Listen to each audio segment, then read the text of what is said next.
Live. It's time to go live, but we got the wrong screen open. Good morning, good morning, good morning, good morning. I just jumped out of the shower. It is 8 a.m. and I don't have my glasses on, but it is the 5th day of March 2025. And welcome to Dev Jobs Daily. My name is Keith, and I will be your guide through the day. I created this shut my door here. Created this channel as a stream, as a hangout for people in the job search, in the job hunt, in the job market, specifically the tech job market, who are out there hustling, or not as efficiently hustling as they would like to be, to get those job applications out. And one thing I know from shepherding many students over the years into the tech industry, one of the things that I learned is that the students who are the most organized, the most consistent, and the most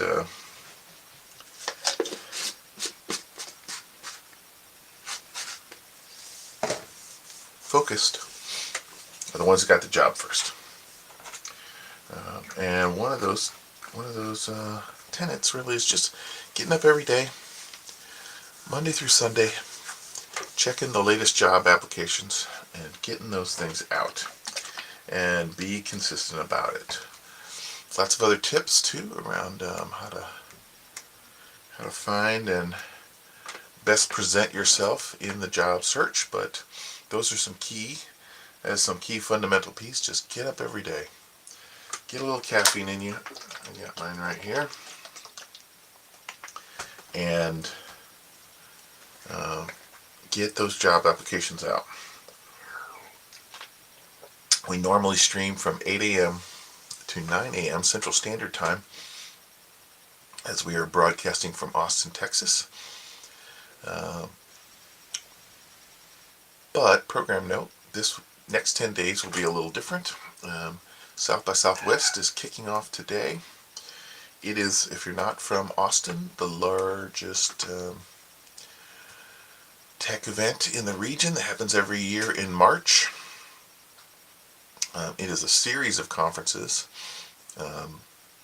and the first conference of the set kicks off today, and that is South by Southwest EDU for educational companies. But it's also very kind of tech-centric, as so much tech is trying to find its way into our educational systems. So I will be leaving directly from here and heading down to the convention center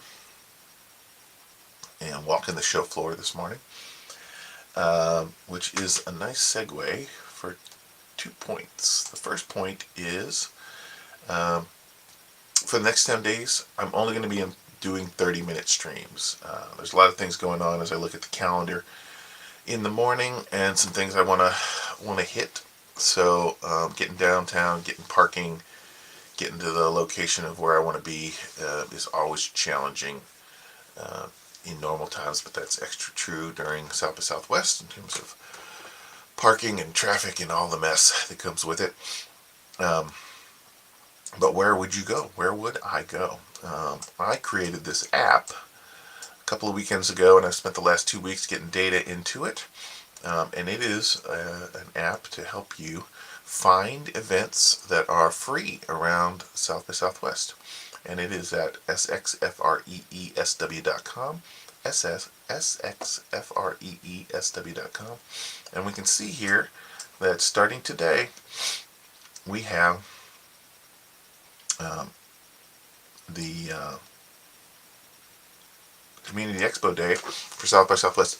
Almost all of these events are not affiliated with or connected to South by Southwest. Some of them are just local events that are trying to draft on the crowds that come in. Others are companies that have come to town for South by Southwest, and they're kind of throwing other parties at clubs and businesses around town during South by Southwest. Again, the real fun starts to kick off come Friday, where we start to see stacks of these events popping up. As we get into next week, we'll see lots of things going on each day. It's a little light today and tomorrow, but again, Friday is when things really start to kick off. But it is important to understand that a lot of these events are RSVP only, so going and checking out this app is an important piece of it. Make sure you get on those lists. Some of them are already starting to fill up. Where I find that's the case, I'm going to check every morning. Where I find that they're filled up, I'll make a note about that in the data. And I'm finding new events every day. I'll probably have I found another 20 or so yesterday that I was not able to get into the application, so I'll be working on that again tomorrow. Tonight. So check it out. It is at sxfreesw.com. And again, I will be at the Community Expo. If you are also going to be down there, if you are going to be at the conference or any of these events, please hit me up on LinkedIn and let's see if we can kind of connect and have a chat. It's always good to meet in real life and grow our network in a more organic and human face-to-face way. So I'm looking forward to that, connecting with different people over the course of the next 10 days. Again, this is the application that I recently updated it and I did not refresh. Always do your demos live. No, don't do your demos live. Yeah, okay, so this is the updated one. You can filter by days. This includes, you'll see there's a few more dots on there that I was able to add last night. But things are starting to fill up, and we're going to start rolling through our week. So check that out. Share it with your friends if you are in Austin, or if you know anybody in Austin or coming to Austin. Please share it. I'm not asking for any personal information. It's just a free app that I put together in my spare time to help myself get organized and my friends get organized, and really get out and meet more people in real life. It's so easy for us to get behind these keyboards and just become virtual keyboard jockeys, but the reality is so much more can happen. So much interesting connections can be made when you're out of the house and in the stochastic world that is IRL. Okay, so again, we are a stream where we are here to support and encourage people in the job search to get a job in the tech industry primarily. I have been a programmer for 30 plus years professionally, and most of the stuff is geared towards programming, but not all of it. What we like to do on this stream, if you're new here, is to look at the daily job postings to get a sense of trends in the market, and then hit some news stories. Again, we're only going to go to 8:30 today, and for the next 10 days, so we'll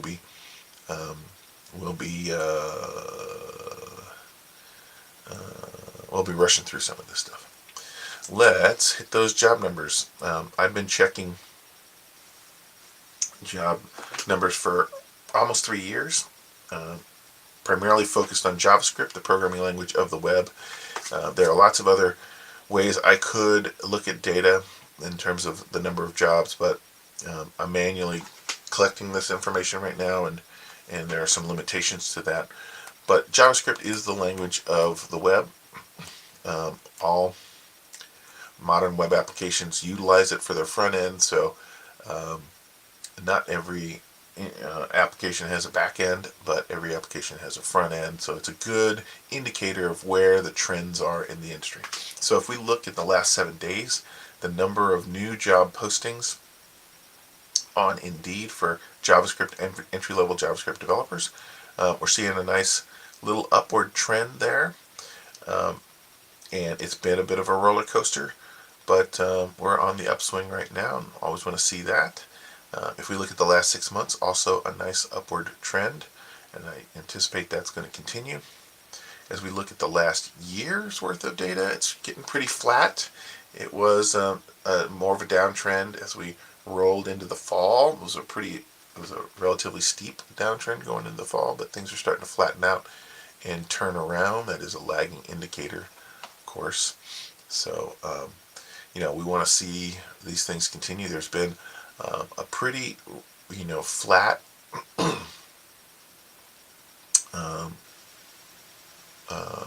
number of job postings that are coming out post-election with a lot of uncertainty in the market.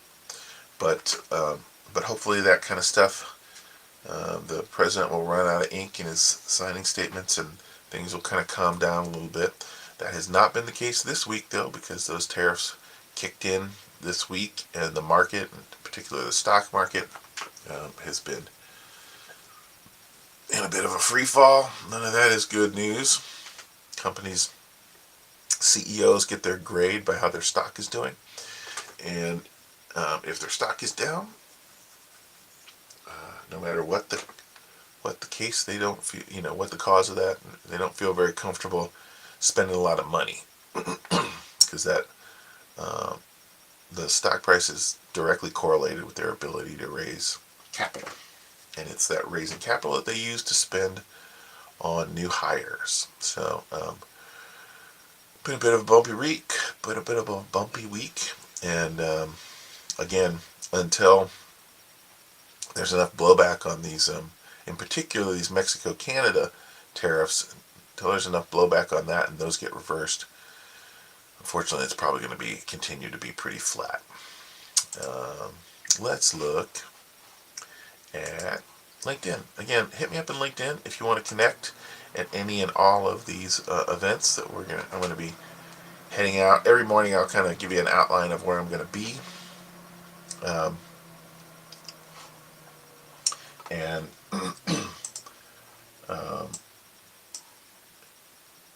and so if there's an opportunity to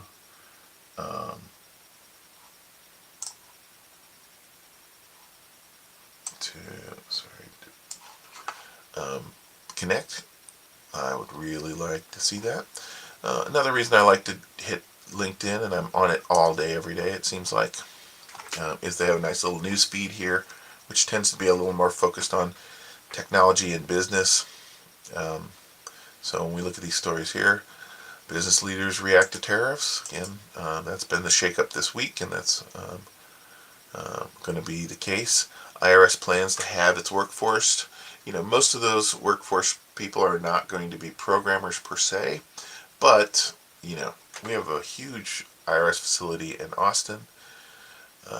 There's going to be definitely some layoffs hitting Austin and anywhere there are large IRS buildings and workforces. But it'll take some time to figure out what that's all about. Google to DOJ and the breakup push. This has been an ongoing thing in the Biden administration. These talks about trying to break up Google. Google is not just Google anymore. It's not a search engine. Hasn't been for a couple of decades. It's also Google Analytics. It's also back-end servers. It's also Google Maps. It's also Google Chrome. It's also an advertising business, Google AdSense. It is a behemoth, and there has been a lot of complaining for 10 years plus of these guys are getting a little too big to fail. What happens if something disrupts them? What effects do they have on the marketplace in terms of limiting competition? And those are legitimate questions. The last administration was seemed like it was signaling willingness to do something about that. Um, but I lived through the potential of the Microsoft breakup and the separating of Microsoft's Internet Explorer from the company, and that was a multi-year mess. These companies, they have tons of money, so they have tons of lawyers, they have tons of influence, they spend money on politicians to help scale back these attacks. There, it is just from uh, a complexity standpoint. We've on the outside, uh, our view into it is a very small bit. The whole time, there's a whole bunch of machinations going on with lobbyists and lawyers, and new administrations coming in every 4 years potentially. So that is going to um, become an issue. Um, there was talk about separating YouTube, separating uh, Google Chrome from Google. Uh, Chrome's already been open sourced, but it doesn't mean they're not still deep in in control of that. Must get up a setback in the open AI fight. I don't know what that is. I didn't see that yesterday. Fresh layoffs that hit Disney. Uh, Dig 2.0. If you're a Dig 1.0 fan, which I was, 2005 or so, I was a huge fan of Dig 1.0.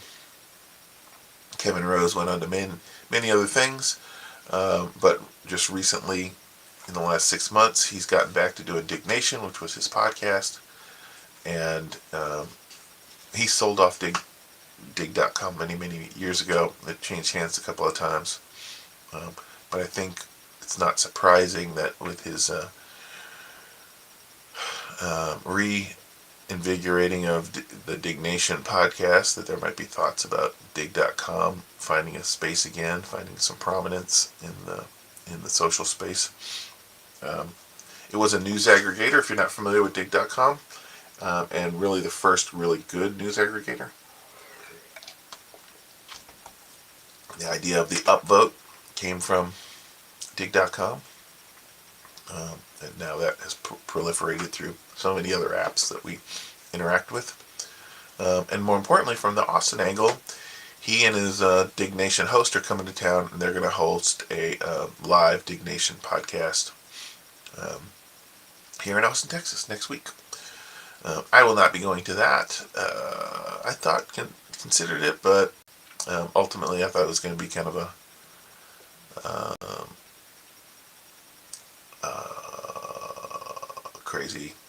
crazy thing, and the tickets were not super expensive, but they weren't cheap either. So I decided to skip out on it. But I do like Kevin Rose a lot. I do like Dig.com a lot. It would be interesting to see those come back together. BlackRock leads Panama Ports Pact. Zelle fraud lawsuit. Consumer fight price drops the Zelle fraud lawsuit. I wasn't following that, so I'm not sure what's going on there. But there's definitely going to be a lot less fraud. It's going to be a lot less with this new administration. A lot less regulation, a lot less governmental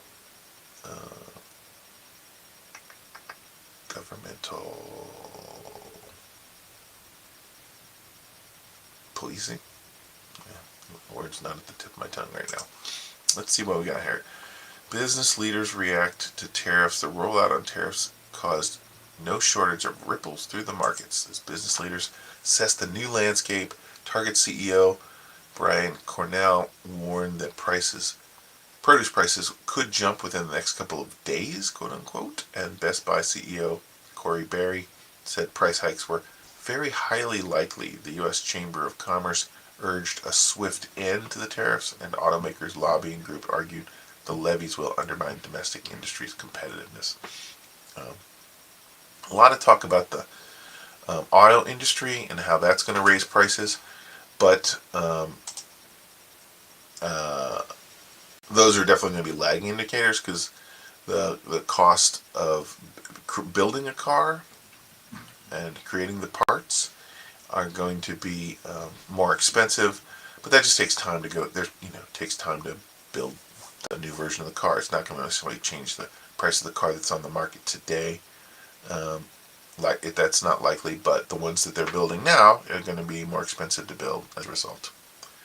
Uh, uh, we will see some price hikes there.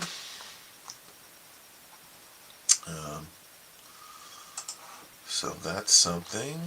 The Internal Revenue Service is weighing on plans to cut in up to half of its 90,000 workforce, according to reports the Associated Press. The New York Times, both citing anonymous sources per the AP's report. The proposed downsizing would be carried out through a combination of layoffs, buyouts, and attrition, though it's unclear when the cuts would take place. The IRS laid off 7,000 probationary employees last month, as many people have noted, right before tax season, which doesn't seem all that bright when we have a big deficit that everybody's complaining about, including this administration. They're complaining about the deficit, so taking away the ability to collect taxes to pay for our government services doesn't seem all that bright.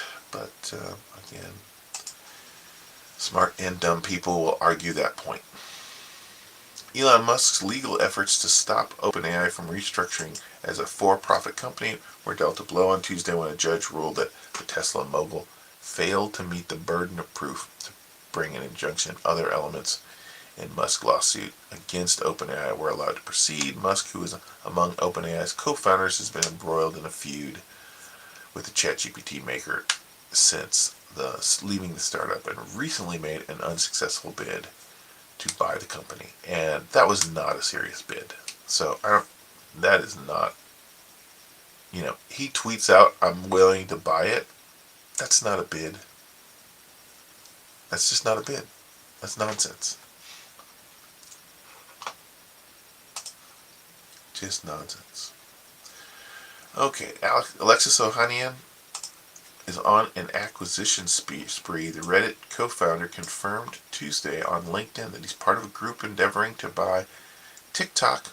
On Wednesday, it was announced that he and Dig founder Kevin Rose have teamed up to resurrect Rose's 2000s era community forum. The duo said that they have consulted with community managers from around the web to shape the new human-centered, mobile-first version of Dig, which will roll out to select users in the coming weeks. Wow, so they're on the fast track with that. So that's interesting.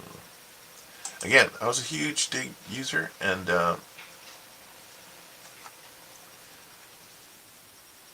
looks like they've already acquired it. The front page of the internet with superpowers. Sign up to get early access. Yeah, I'm in. I am in.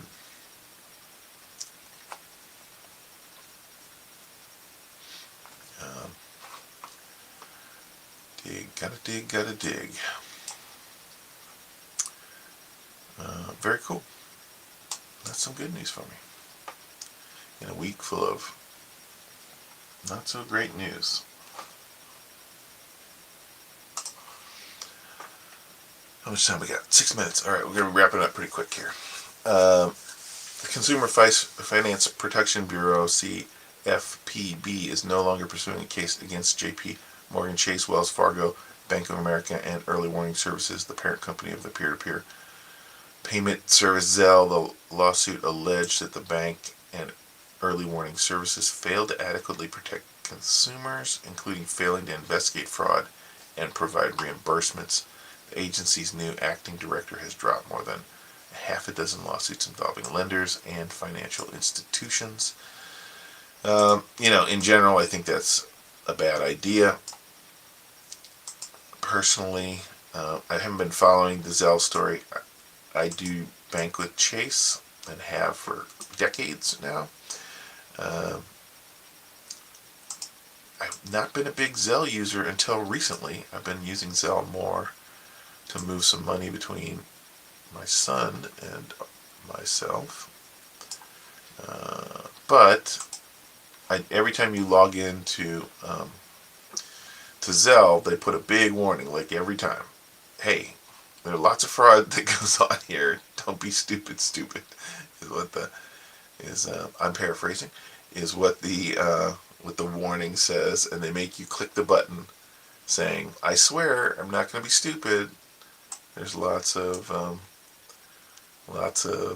shady stuff going on, and we're allowing that. Our service is allowing that to happen. So they are doing at a minimum the least they could do. I don't know how much more they're doing to stop the fraud, but at a minimum, they are putting up a warning saying, "Don't be stupid." Okay, so again, we're going to be wrapping this up for the next 10 days early. This is Dev Jobs Daily. We're going to be broadcasting for the next 10 days, weekends aside, from 8 to 8:30 a.m. And then we're going to be heading out to events in and around Austin, Texas for South by Southwest. So if you would like to know, if you're in town and you would like to know what interesting things are going on in and around Austin for the next 10 days, there are so many things that are free. There are other things that, are charging $5, $20, $100 to get in. I'm not focusing on them because there are plenty of free things going around that you could be doing. And we've got the little app that I built a couple of weekends ago, and I'm continuing to put more data in every day. And it's got a map so you can kind of see where everything is. It's got a pop-out which tells you all the details about it. It's got a link to Google Maps so you can, wherever you are, get your driving directions or your walking directions to the location. And then it's got a calendar that maps out all the individual events from day to day to day. Lots of things going on for the next 10 days. Very busy schedule of stuff.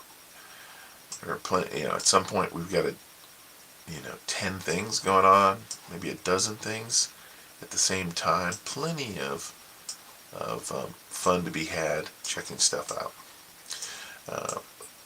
The way South by Southwest is, it's grown from a music conference to an interactive concert to also a film conference, and then they added some very small conferences, including South by Southwest EDU, which kicks off today, and they tend to work with some overlap over the course of the next 10 days. So we'll be doing South by Southwest EDU today and tomorrow.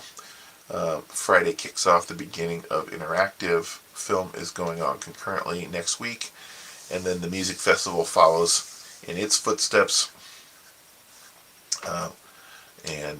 I'm focused primarily on interactive and EDU, but I don't know, if we start getting a lot of traffic to South by Southwest free SW.com, I will SWFREESW.com. If I get a lot of traffic, maybe I'll just keep with a bunch of music events, keep this thing rolling on. This is the first year I'm doing this, but it looks like if I'm already getting some really great feedback from it, so it might be a yearly thing that I do. We'll see. Okay, guys, we are up at our 30-minute mark, so I'm going to call it for today, but I will be back in 23 hours and 30 minutes. But have a great day.